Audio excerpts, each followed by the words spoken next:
So what happened?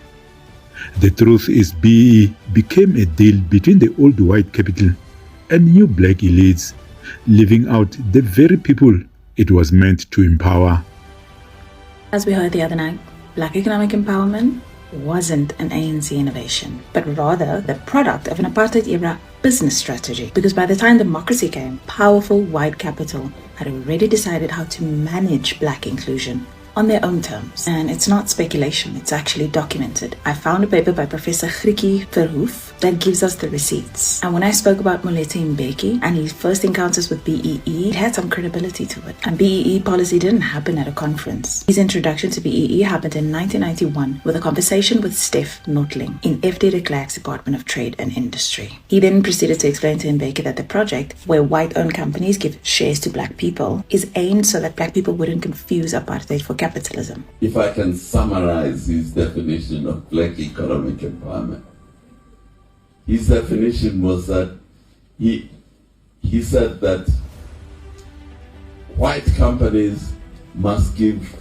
shares to black people so that the black people do not mistake apartheid with capitalism, so that they get educated that apartheid is not the same thing as capitalism. To teach them to love capitalism. He then told Mbeki that this wasn't his idea, but that it actually came from Sanlam, the Afrikaner financial giant that once funded the very machinery of apartheid. And I know it sounds like a conspiracy theory, but in Verhoef's peer-reviewed economic history, published in 2013, titled The Invisible Hand, The Root of Black Economic Empowerment, Sankorp, and Social Change in South Africa, 1985 to 2000. And what she found is chilling in its precision. Let's start with some background. Sanlam was not just a life insurance company. It was the beating heart of Afrikaner capital in the 20th century. It created a complex network of holding companies, including Sankorp, which held a significant stake in Gencor,